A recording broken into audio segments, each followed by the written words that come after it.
अस्सलाम वालेकुम रहमतुल्लाहि व बरकातुहू। जी कैसे हैं आप सब लोग? उम्मीद है सब खैर खैरियत से होंगे।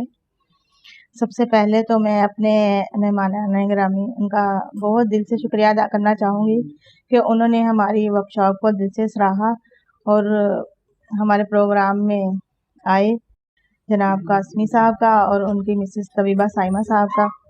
उसके अलावा मैं उसके बाद इस वर्कशॉप के जो ऑर्गेनाइज़र हैं डॉक्टर तबीबा सलमा और माजिद भाई, जिन्होंने इसमें भरपूर काविशें की हैं हमारी वर्कशॉप को कामयाब बनाने के लिए।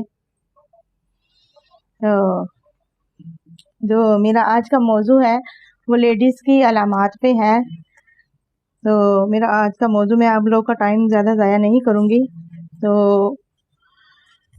आजकल जो लेडीज़ में पाए जाने वाली अलामात है ना, उनमें से उनकी जो है ट्रीटमेंट, ग़िज़ाई ट्रीटमेंट और मुतवाज़िन ग़िज़ा ज़रिया हिजामा, हम उन बीमारियों का कैसे इलाज कर सकते हैं, उनको कैसे काबू पा सकते हैं, उसके ऊपर होगा।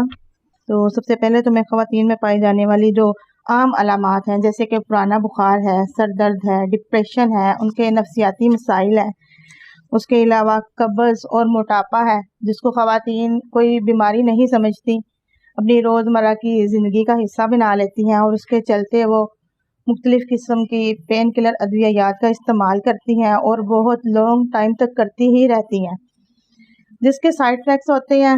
और वो मुख्तलिफ़ एलोपैथिक डॉक्टर्स के पास जाती हैं और मुख्तलिफ़ मेडिसिन का इस्तेमाल करती हैं, जिससे उनको काफ़ी मुज़ी अमराज जो हैं उनके जिस्म के अंदर पैदा हो जाते हैं। जैसे कि आप सब लोग जानते हैं कि आजकल जो डिजीज़ चल रही हैं, जैसे कि हार्मोन्स का चेंज होना, मोटापा, उसके अलावा फाइब्राइड, थायराइड, उसके अलावा बेऔलादी के काफ़ी सारे केसेस हैं। औरतों में हैज़ का रुक रुक कर आना, खुलकर ना आना, इस्तिक़ात हमल, और सबसे ज़्यादा जो आजकल डिजीज़ चल रही है वो गिल्टियाँ हैं, जिसको जब पेशेंट जाते हैं डॉक्टर्स के पास तो डॉक्टर उसको कैंसर का नाम दे के तो औरतों को बहुत ज़्यादा मिसगाइड करते हैं। फिर फाइब्राइड है, फाइब्राइड के जो है बहुत बआसानी से हर्बल अद्वियात से और हिजामा से इलाज किया जा सकता है, जबकि डॉक्टर हजरात इसका फिलफौर ऑपरेट करते हैं।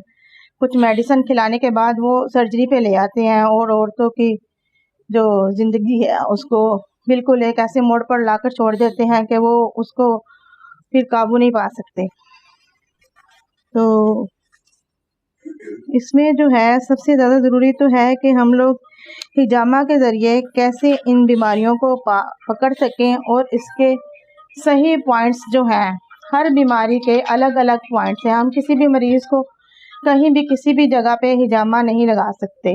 मरीज़ की मुकम्मल तशख़ीस सबसे पहले तो ज़रूरी है। हिजामा से पहले मरीज़ की मुकम्मल तशख़ीस करना, उसके नफ्सियाती मसाइल को समझना और उसकी मौजूदा कंडीशन को मद्देनज़र रखते हुए हिजामा के सही जो पॉइंट्स हैं वो हम लोग, और मखसूस पॉइंट। आजकल मैंने देखा है फीमेल्स आती हैं और बहुत ज़्यादा कंप्लेन करती हैं ना कि हम फ़लाँ के पास गए, हिजामा करवाया, हमें फ़ायदा नहीं हुआ, और फ़लाँ ने हमें इस बीमारी में इतने पॉइंट्स लगा दिए और फ़लाँ जगह पे लगाए, जबकि ऐसा बिल्कुल भी नहीं है। आप 2 पॉइंट से भी मरीज़ को बेशुमार फ़ायदा दे सकती हैं।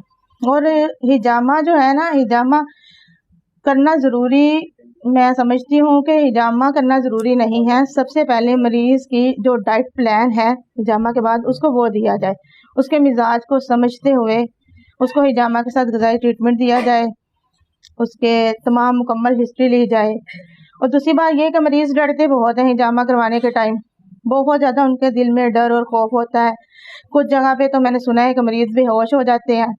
तो सबसे ज़्यादा ज़रूरी है मरीज़ के दिल से हिजामा को लेकर जो डर और खौफ है वो निकालना, उसको मुकम्मल मुतमईन करना। वो जो खौफज़दा मरीज़ है उसकी नफ्सियाती कंडीशन को मद्देनज़र रखते हुए उसको हिजामा के हवाले से मुकम्मल अवेयरनेस दी जाए, उसको हिजामा के मुकम्मल फ़वाइद बताए जाएँ, उसके बाद की एहतियाती तदाबीर बताई जाए और उसके बाद उसको हिजामा लगाया जाए, ताकि वो हिजामा को बिल्कुल रिलैक्स होकर करवाए और उसको कोई बहुत बड़ा कोई मतलब कि मरीज़ कहते हैं कि हम हिजामा के बाद उठ पाएंगे, हम काम कर सकेंगे, तो इस तरह का कुछ भी नहीं होता। ये बिल्कुल माइनर सर्जरी होती है, माइनर होता है, इसमें कोई पेन नहीं होती बिल्कुल भी। और हिजामा एक बहुत अच्छा इलाज है ना, اس کے ساتھ غذا کا استعمال، جو صحیح متوازن غذا کا استعمال ہے وہ بہت ہی ضروری ہے۔ تو بس میں آج اتنا ہی کہنا چاہوں گی۔ اس کے ساتھ میں ڈاکٹر سلمیٰ صاحبہ کو دعوت دوں گی کہ وہ ان تمام جو علامات ہیں ان کے اوپر ہم ان کا جو علاج کریں گے ان ڈیزیزز کا، وہ کیسے کر سکتے ہیں اور یہ علامات کیوں اور کس وجہ سے پیدا ہوتی ہیں۔ تو پلیز ڈاکٹر سلمیٰ صاحبہ آپ تشریف لائیں اور اپنے خیالات کا اظہار کریں۔ بہت شکریہ، جزاک اللہ خیر۔